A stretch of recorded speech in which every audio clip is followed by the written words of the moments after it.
Hey everyone, today I have a different kind of video for you.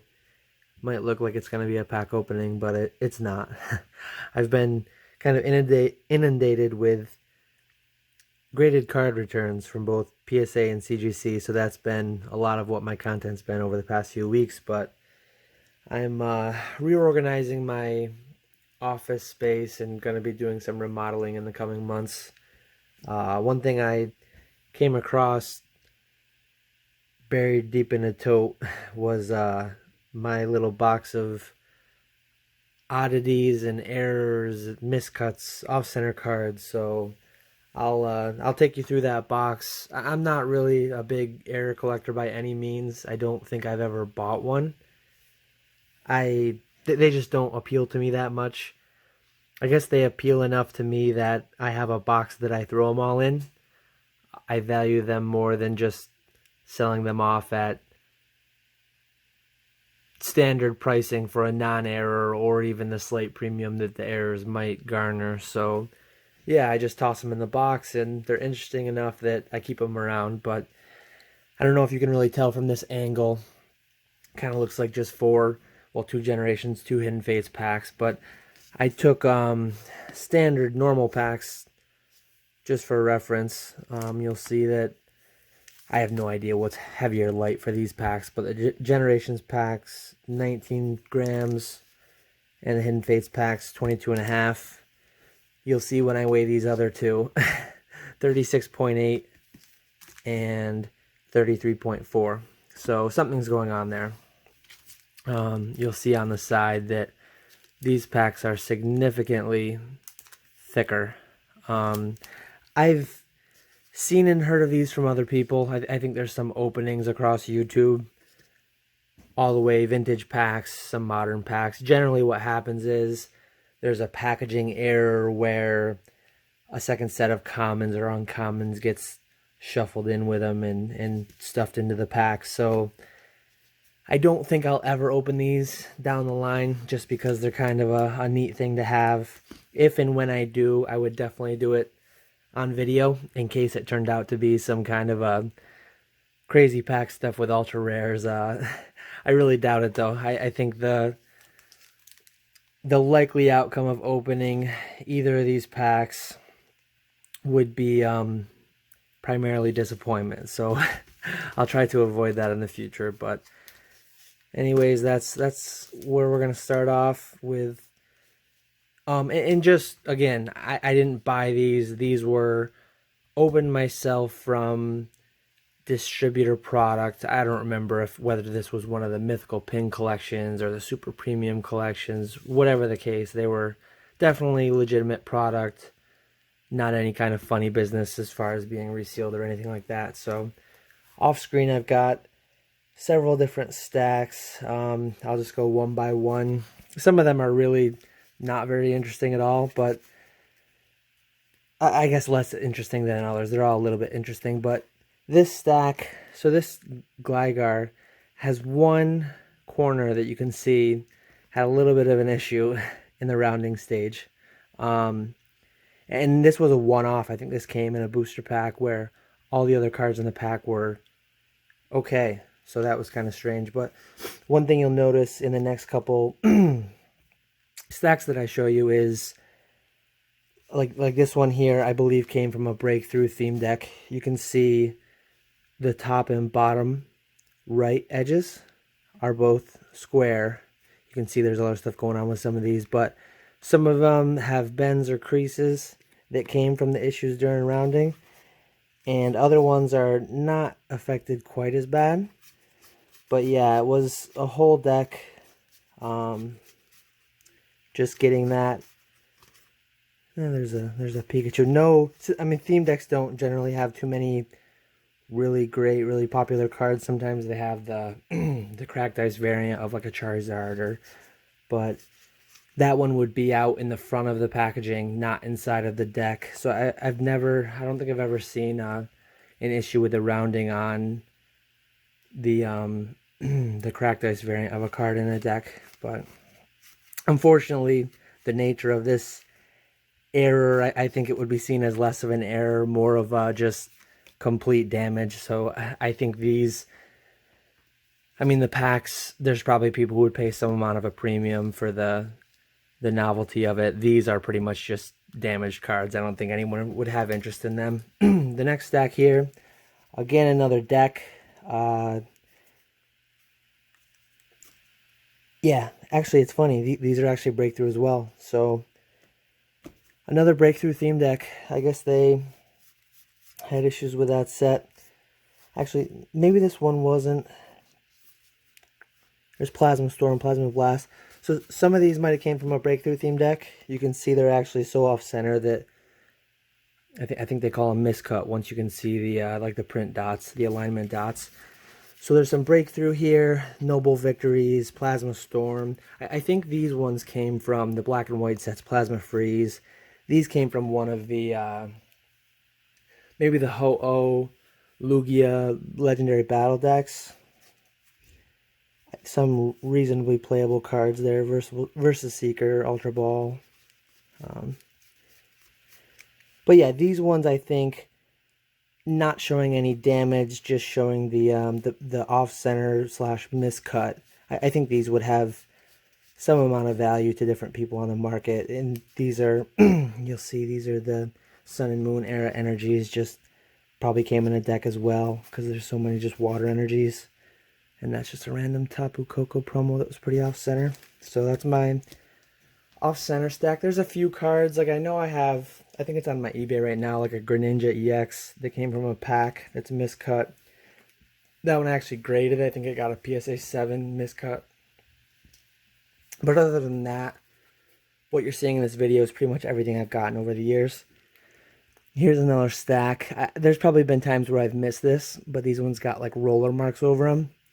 Primal Clash, so this would have been all the commons in the pack of Primal Clash that I opened. Again, that gets lumped in with just damage. Nobody's going to want that, but interesting enough to make my miscellaneous box there. Here's some generations. So these cards you'll see, and I don't know if this is something that people would like or value, but something was going on during the printing. Missing a color or dispensing too much of a certain color. I'm not an expert in the printing process, but there's kind of like yellow staining almost going on. So yeah, this is more than one pack worth. So this would have been at least a couple packs. I don't remember if this came from just multiple packs in the same product or if it was two entirely different packs on entirely different days. This was 5 years ago, so I don't have a great memory on that. And then I had a couple Detective Pikachu Magikarps that I think there were just a little bit like staining going on in the top left, so I had those on the same stack. Crimps are a fairly common thing. I think that code might be unused. If anybody is interested, feel free to take it. But yeah, just crimped code card, couple crimped Phantom Forces card, probably all came from the same pack. Foreign Energy, and then I've seen quite a few crimped Ancient Muse, and I bought, I think I opened around 250 or 300, so I got about, I mean that would be 1 to 2% of my total Charizard V's came crimped. I think CGC will actually grade them as crimped, so maybe I'll do that down the line. But for now, I just kept them sealed. Some more miscellaneous. I guess I got a holo and 2 reverse holos. Random energy. So some of these next things. This one's actually really the most recent error I've added to this box. The code card has been in there a while. I guess I included it with it because they're all missing something they were supposed to have. So anybody who's been following my channel for a while,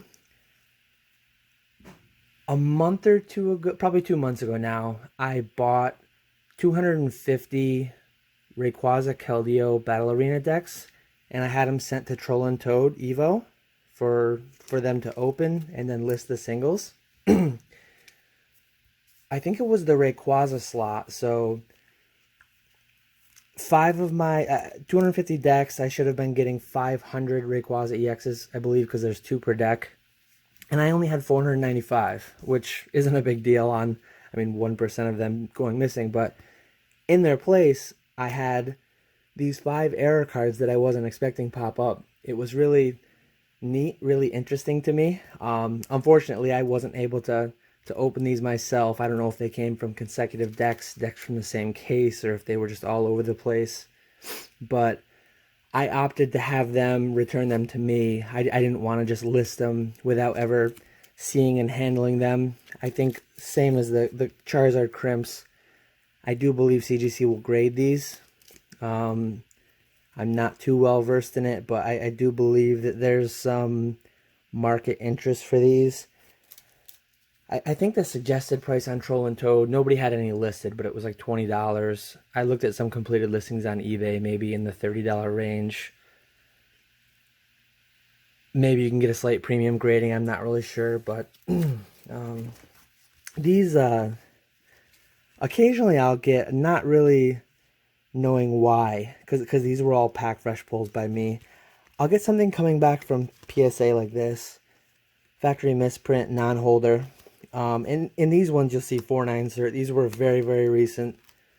I think I might have forgot to mention them in my PSA return video where all the Hidden Fates came back. But this one was years ago, just a Topps Chrome card.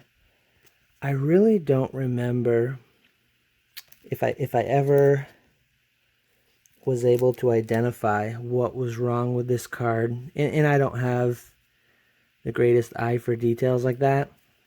If anybody sees anything that's jumping out at them, feel free to leave a comment below. I'd be interested to know. It's hard looking through the camera here. I'll have to off screen. I should have looked at it a little bit better beforehand, but I guess getting to these two, I had no idea what was going on with these, but doing a little bit of research, somebody was talking on the E4 forum about it, I think.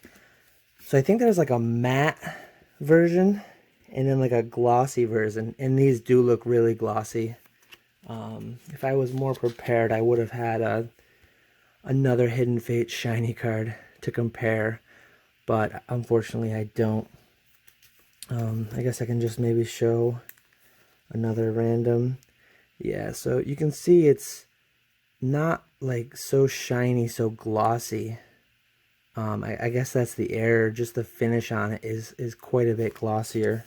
So that's kind of a, again, I actually had somebody on eBay message me about one of my PSA 10s, like, hey, is this glossy or matte? They sent me pictures. I couldn't really tell what was going on, and I guess I know now what's going on.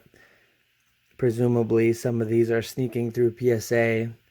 Clearly they don't intend to to holder them if they have the glossy error, but it's reasonable to think that some amount would escape through. So kind of an interesting thing to keep an eye out for anybody after anybody kind of a completionist going to get all the variants. Again, I'm not personally, but a cool thing. These last cards, years ago I bought them because somebody, I think, linked them on E4, and I really don't know a ton about them. I haven't even looked to see what they're doing these days. For some reason, I feel like I saw one in a CGC holder. But Expedition cards and then these manhole cards, they've got the hole punch through them, unfortunately. But I think these were given out at some event. Again, kind of a more of a glossy texture. I think these were given out at some kind of an event.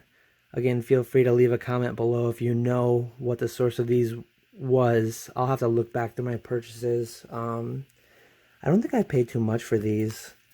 Not really sure what they've done in value, but just, again, kind of a, I think they fit well in my oddity box, so that's where they'll stay for now. Maybe someday they'll end up in a CGC case, but I thought it was an interesting way to kind of round out this oddity and error video. And I almost forgot the very last thing. I didn't want to, I'm not going to clickbait with them or anything. I know they're kind of a hot topic, but not an error more of an oddity, kind of a, I don't know the best way to say it, kind of a debated history, kind of a very hot topic. At the time it was. I think a lot of people have forgotten about him by now. But anyways, Dragon Majesty, Hollow Charizard. There was a Hartford collector event in conjunction, basically contained inside of the the facility where the Hartford regionals happened.